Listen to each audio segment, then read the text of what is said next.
Question में आपको ऐसा बोला है कि भाई एक बैग है और एक बैग में कुछ लेमन फ्लेवर कैंडीज़ है। अब हमको ये नहीं बताया कि कितनी लेमन फ्लेवर कैंडीज़ है, ठीक है। तो हम सपोज कर लेते हैं कि x numbers of lemon candies है बैग में। Let there are x lemon candies in bag. Okay, ठीक है। अब ये बैग में से मालिनी एक कैंडी ड्रॉ करती है तो वो ऑरेंज फ्लेवर निकलने के चांस क्या है? तो भाई अगर हम कॉमन सेंस की बात करें तो चांस ही नहीं है। अगर पूरे की पूरी लेमन फ्लेवर है तो उसमें से ऑरेंज फ्लेवर निकलने के चांस क्या? 0। तो यहाँ पे हम ये डायरेक्ट भी बोल सकते हैं कि भाई इसमें से कोई बैग में पूरे की पूरी लेमन कैंडीज है तो उसमें से ऑरेंज कैंडी निकलने के चांस है 0।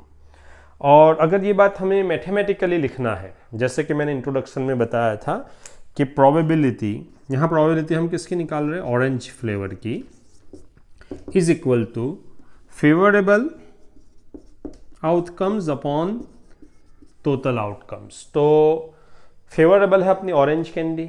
ऑरेंज कैंडी बैग के अंदर कितना है? 0 बार है, बराबर। एक भी ऑरेंज फ्लेवर नहीं है, मतलब अपना फेवरेबल 0 बार है। और टोटल बैग में कितने नंबर्स ऑफ लेमन कैंडीज है, मतलब टोटल कैंडीज कितनी है?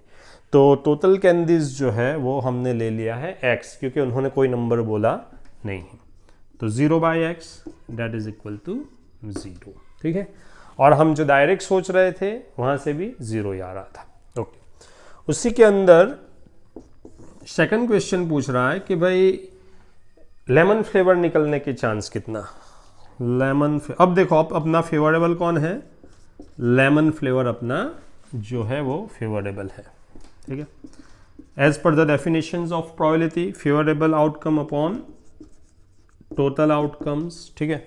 ओके, तो देखो सबसे पहले भाई हम कॉमन सेंस की बात कर रहे, बराबर। तो भाई सारी की सारी लेमन कैंडी है, तो मैं जो भी निकालूंगा, जो भी मालिनी ड्रॉ करेगी वो क्या होगा? लेमन फ्लेवर ही होगा, क्योंकि सारी तो सारी क्या है? लेमन फ्लेवर है। मतलब पूरे का पूरा चांस ये है, 100% प्रोबेबिलिटी ये है कि जो भी निकलेगा वो लेमन फ्लेवर निकलेगा। मतलब लेमन फ्लेवर की प्रोबेबिलिटी है 1, दैट इज 100%। यही बात हम मैथमेटिकली लिखना चाहे, बराबर है। तो देखो लेमन फ्लेवर अपने फेवरेबल है, तो लेमन फ्लेवर कितनी है? x, तो ऊपर x।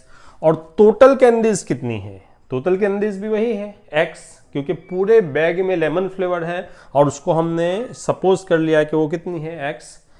तो x/x that is equal to 1, ठीक है।